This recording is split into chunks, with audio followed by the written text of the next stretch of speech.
little bit different here because I did the Richard Pryor video. Thought I'd do the George Carlin video from Biographics.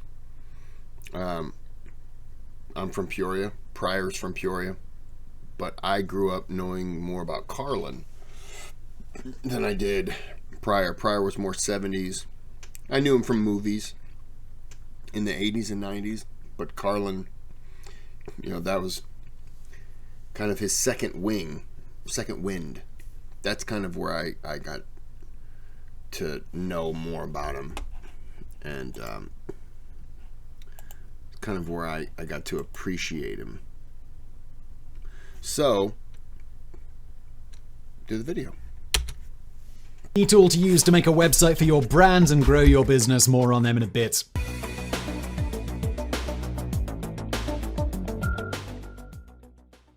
The year was 1968, and in the evening, America sat down to watch the Smothers Brothers Comedy Hour on CBS, a variety show that featured comedy skits and musical guests. But this wasn't your average variety show. The Smothers Brothers Comedy Hour broke away from the traditional formula and quickly evolved into a program that wasn't afraid to push boundaries. Political satire, the Vietnam War, religion, these were topics that you simply wouldn't see on other programs that played it safe, but you could see them here. Because of this, the Smothers Brothers Comedy Hour was a big hit with the younger generations and became known as a place that would feature a lot of new acts representative of the counterculture era of the 1960s. Among these acts was an up-and-coming comic called George Carlin, but he wasn't the same Carlin that most of us would be familiar with. Not yet, at least. He was dressed in a crisp blue suit, clean-shaven, with his short hair neatly parted to one side. Suffice to say that he had not found his look yet. But as the years went on and George Carlin became more popular, his hair started to grow longer. His clean-shaven face was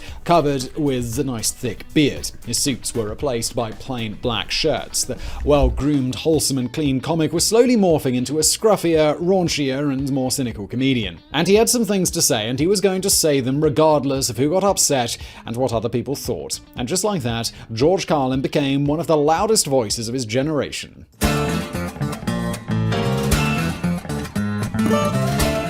George Dennis Patrick Carlin was born on May 12, 1937 in New York City. He was the second son of Patrick Carlin and his second wife, Mary Beery. His family life wasn't a particularly happy one. His father, a newspaper ad salesman, liked to get drunk and smack around those closest to him. His first wife even died of a heart attack after receiving one such beating. As far as George's own mother was concerned, he claimed that...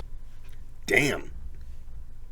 I didn't know that. Patrick only hit her once. Afterward, Mary's 4 brothers sat him down and told him what would happen if he ever did it again, so he stopped. Therefore, by the time George was born, the physical abuse had stopped, but his parents' marriage still consisted of long separations interspersed with brief reconciliations. That same year, the separation became final, which made Patrick Carlin complete his downward spiral into alcoholism. He lost his family and his job, but he did enjoy a brief redemption arc before his curtain call. Around 1941, Patrick Carlin got sober, lost a lot of weight, and found a new job in radio. He moved to the Bronx, where he lived with his daughter from his first marriage, Mary, until his unsurprising death from a heart attack in 1945.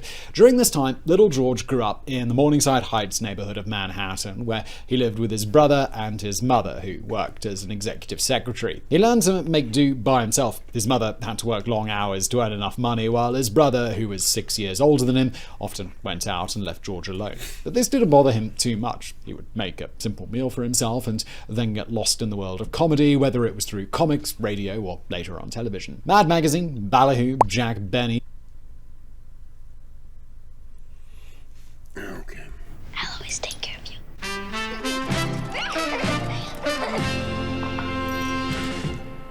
Hey, little bear.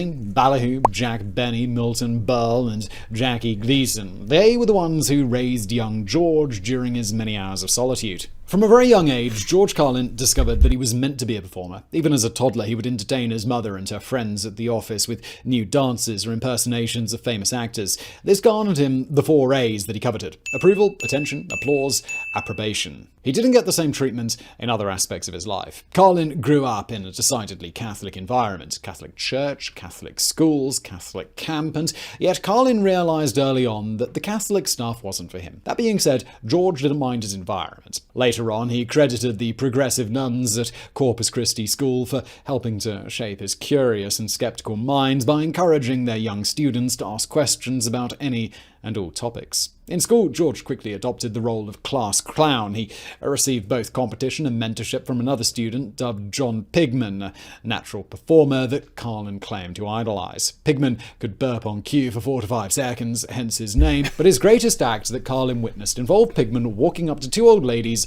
unzipping his fly, pulling out a hot dog wiener, and then cutting it in half with a pocket knife before running away while his audience gasped and screamed. Unfortunately for George, as he got older, the pranks and gags were also accompanied by bouts of genuine delinquency.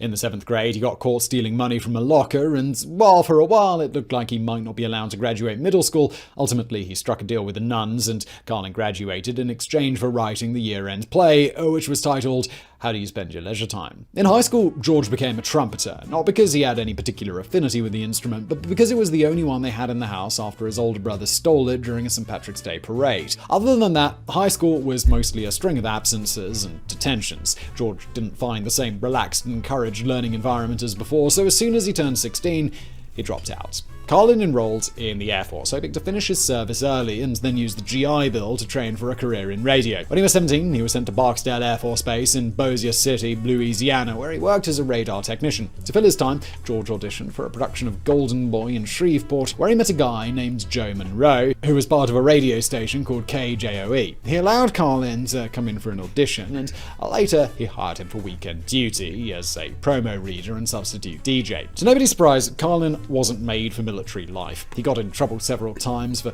getting high or drunk on duty and for various other offenses. He wasn't big on authority figures either. In Carlin's own words, when his tech sergeant chastised him for not obeying military protocol, I told him to go f*** himself. To be honest, I don't think my salute was up to standards either. Shockingly, despite his behavior and despite being court-martialed 3 times, Carlin still received a general discharge in 1957. His role at KJOE had increased, but now that he was out of the Air Force, Carlin had no desire to stay in Louisiana. He wanted to be closer to New York, so he found a new gig with WEZE in Boston. The job lasted a whopping 3 months before Carlin got canned for taking the WEZE news van out and driving to New York to score some weed. However, something notable did happen during his short time in Boston. He met Jack Burns, his future comedy partner. After WEZE, both Carlin and Burns were hired by another station called KXOL in Fort Worth, Texas. Since both men had comedic aspirations, they started working on a double-act routine. In 1960, they relocated once more, this time to Hollywood,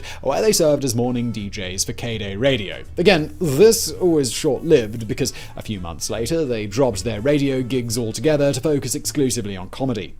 Now let me interrupt this video very quickly to tell you about our long-time friends and sponsor over at Squarespace. Now you've heard me talk about Squarespace before, and look, honestly, if you're making a website anywhere other than Squarespace in 2022, of a website or a domain. And now back to today's video.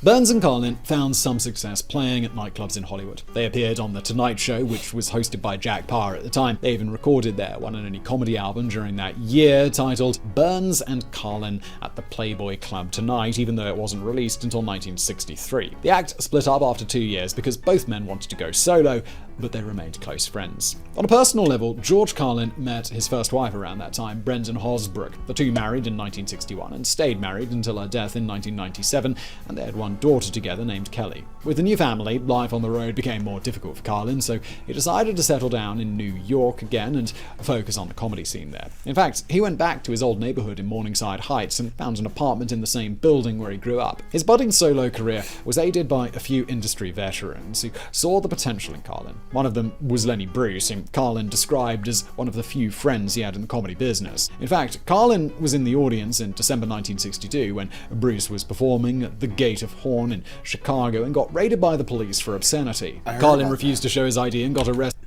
I heard about that.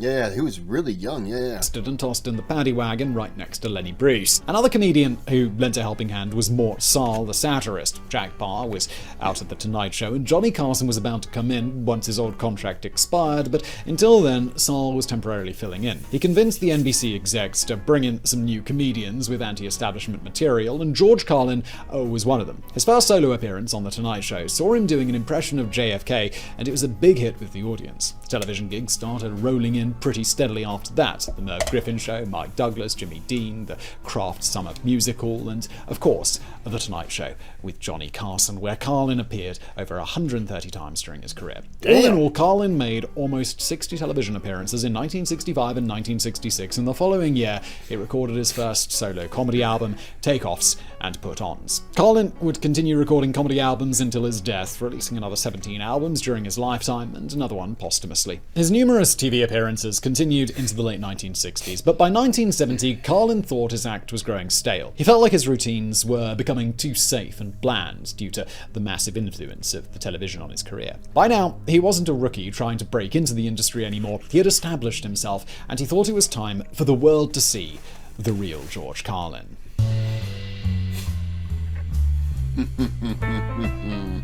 By 1970, the counterculture lifestyle was firmly embedded into the American psyche, and although George Carlin considered himself a part of it, his stage persona certainly wasn't. There was a single event that persuaded him to morph into the comedian that we all know and love. Carlin described it as a long epiphany. One moment happened in 1969, when he was fired from Frontier Hotel in Las Vegas after his first show of what was supposed to be a 2-year deal for saying the word ass during his routine. Another moment occurred when Carlin had to check into the hospital for a hernia operation, and he stopped shaving during that time and decided that he liked the beard. And then, of course, there was all the acid. Carlin took LSD for the first time in October 1969 at a jazz club in Chicago called Mr. Kelly's. He called it a seminal experience that turned him into a radically different, utterly changed, re-imprinted, reprogrammed person. From then on, the Carlin you saw on stage was more in line with the real Carlin. Long hair, beard, wearing jeans and a t-shirt, and speaking a lot of ideas that went against the man. Not everyone was thrilled with this new and improved Carlin. Most television shows had an expectation for their comedians to be clean-cut and well-dressed.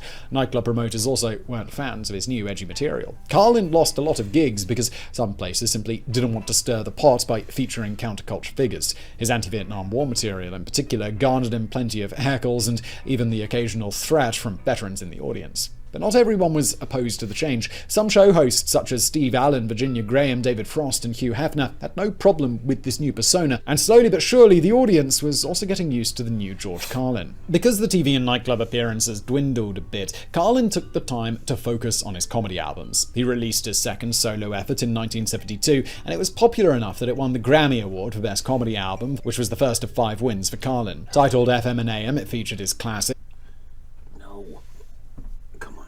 You're fine. Since our launch in 2019, we've received thousands of requests. Cool. Good for you. Back to the video.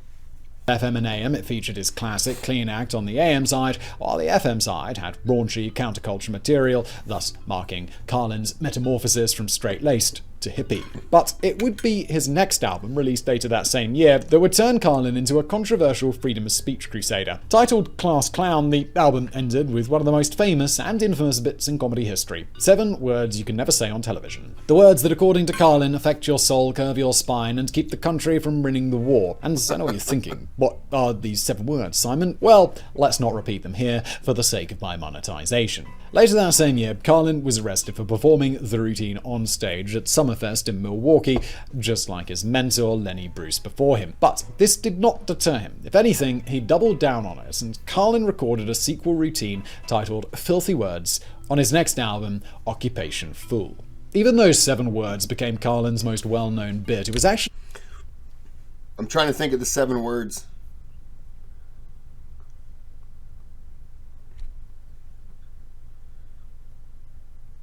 I can only think of 6.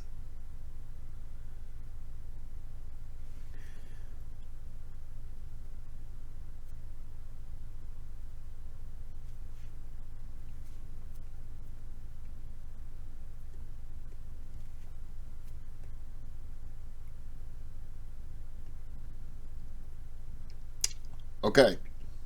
If you don't know what they are, don't quote me, but I think it's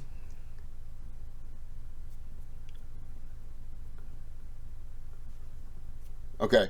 I believe it is. This is where you plug your trigger warning for the sensitive people. I believe it was shit, piss, tits, cunt, cocksucker, motherfucker. Nope. You can't have tits on there twice.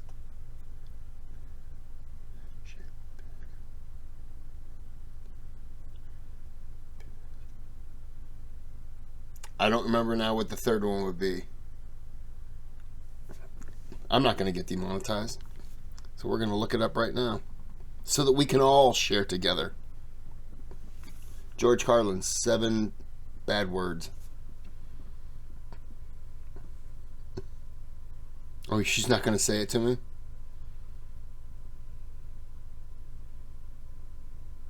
Okay. It's shit, piss, funk, shit, piss, fuck, cunt, cocksucker, motherfucker, and tits. So now we all know. Demonetize me for the money that I wouldn't have made anyways. Video. The follow-up, Filthy Words, that got the Supreme Court involved. The saga began on the 30th of October Can't believe I forgot the F word. What a dummy I am. 1973, when New York City radio WBAI decided to play Carlin's Filthy Words routine uncensored. About a month later, a man named John Douglas wrote a letter to the Federal Communications Commission, or FCC, complaining that his young son heard the broadcast. He also got a non-profit media watchdog called Morality in Media involved, and the whole thing turned into a back-and-forth argument between the FCC and WBAI's owner, Pacifica, over the extent of the authority that the FCC could exert on radio stations. The whole ordeal lasted almost 5 years until the Supreme Court made a landmark ruling in favor of the FCC in the case of Federal Communications Commission and Pacifica Foundation, reinforcing the idea that the government was allowed to regulate indecent speech over the broadcast medium.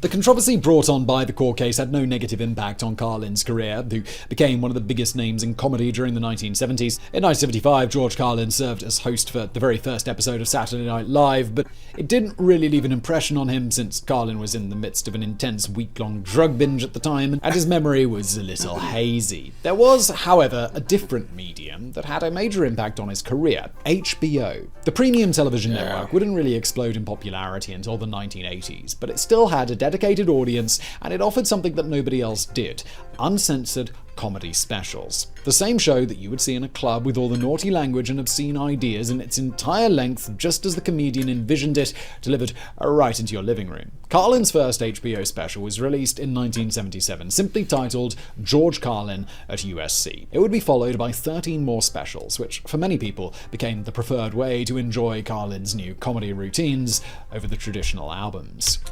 I got the chance to go see him March of 2008, maybe.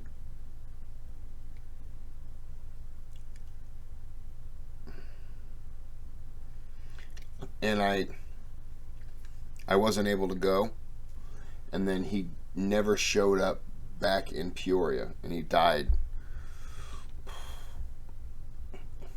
Man, 2009? I don't remember now. After his second HBO special aired in 1978, Carlin slowed down for a few years when it came to on-stage performances. Although this looked like a puzzling career move at the time, since he was at the apex of his popularity, he later revealed that this was because he'd suffered a heart attack, marking the beginning of his heart issues that would follow him for the next 30 years until his death. The 1980s were a bit leaner for George, especially the first half. His health problems worsened. First, he was in a car crash in 1981, and the following year he had a second heart attack, more serious than the first, while attending a baseball game at Dodger Stadium. Carlin was rushed to the hospital by limo, and he became one of the first people in the world to be the recipient of a new surgical technique using balloon angioplasty to open obstructed arteries. Since the comedy clubs weren't as packed as they used to be, Carlin thought it was the right time to renew his acting aspirations. He had always wanted to act. His first role came back in 1968. In a romantic comedy titled With Six You Get Egg Roll, then in 1976 he had another role in the hit comedy Car Wash. But it wasn't until the late 80s, early 90s that Carlin received some genuine recognition for his acting. He had major supporting roles in Outrageous Fortune, starring Bette Midler and Shelley Long, and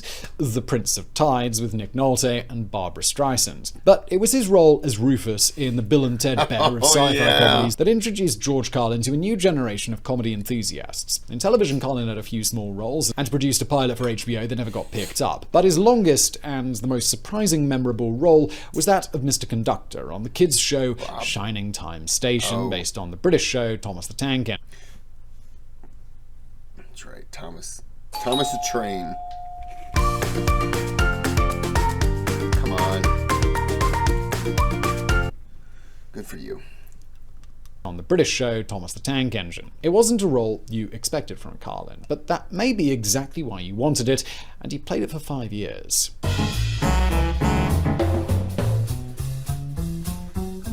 The 1990s and 2000s were more of the same for George Carlin, multiple HBO comedy specials interspersed with the occasional movie or television role. He had his own show for a while, The George Carlin Show, created by him and The Simpsons co-developer Sam Simon. It ran for 27 episodes, but other than that, Carlin didn't really take on any other time-consuming projects other than stand-up comedy. He couldn't afford them. Carlin got into trouble with the IRS for unpaid taxes, and it took him a long time to dig his way out of that hole. Basically, he had to do what was most profitable, which in his case meant touring the country and doing comedy gigs. He didn't have the luxury of wasting time on an acting career that would have probably gone nowhere, but in the end, Carlin credited his financial troubles with making him a way better comedian. During this time, Carlin also tried his hand at being an author. He had already published his first book in the early 1980s, but that was mostly a collection of jokes and stand-up routines. In 1997, Carlin published what he deemed his first real book, Brain Droppings. Yes. It became a New York Times bestseller and was followed by 2 more books in the early 2000s, plus a posthumous autobiography. In 2004, Carlin checked into rehab for the first time in his life,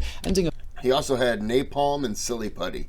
That one was hilarious. 54-year high that started when he smoked his first joint at the age of 13. He had already given up most drugs, but was still on the wine and Vicodin diet, and he needed some help to kick this last habit. Once he completed rehab, he stayed sober for the remainder of his life. In 2005, Carlin accepted a new Las Vegas contract at the Stardust. It wasn't Carlin's first Vegas engagement, and these gigs always placed him in a quandary. On one hand, Carlin absolutely hated Las Vegas, which he called the most dispiriting, soul-saddening city on earth. In fact, he had just been fired from his previous Vegas contract at the MGM in 2004, right before checking into rehab because he kept insulting his audience for being stupid enough to come to Vegas. On the other hand, Carlin admitted that it was a great place for a comedian to work on new material. Fresh audiences came to him every night, and he didn't have to travel. The money was also good, and a lot of people in attendance weren't his fans. They just received comp tickets, so they weren't going to laugh just to humor him. Carlin worked on his last 2 HBO specials here, with the final one, It's Bad For You,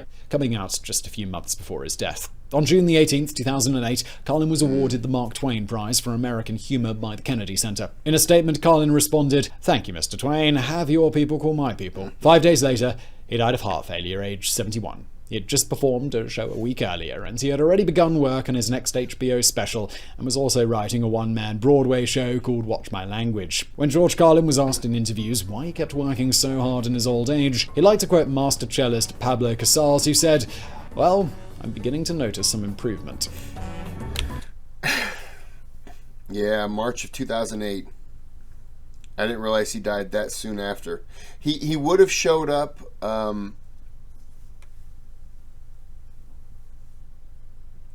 It got postponed. I want to say because of a heart issue, but I don't remember now. It got postponed, and then it was moved to March of 2008. I was so disappointed that I didn't go. And then, of course, obviously after he dies, you're like, God damn it. Oh well. Rest in peace to him and to Richard Pryor. Both just comic legends. Okay. Well, I'm glad I did this one. I was digging through a couple of these and I found this one. It's about 6 months old, but I thought, man, you know what? You can't do Pryor without doing Carlin. It's just disrespectful. So, they're legends.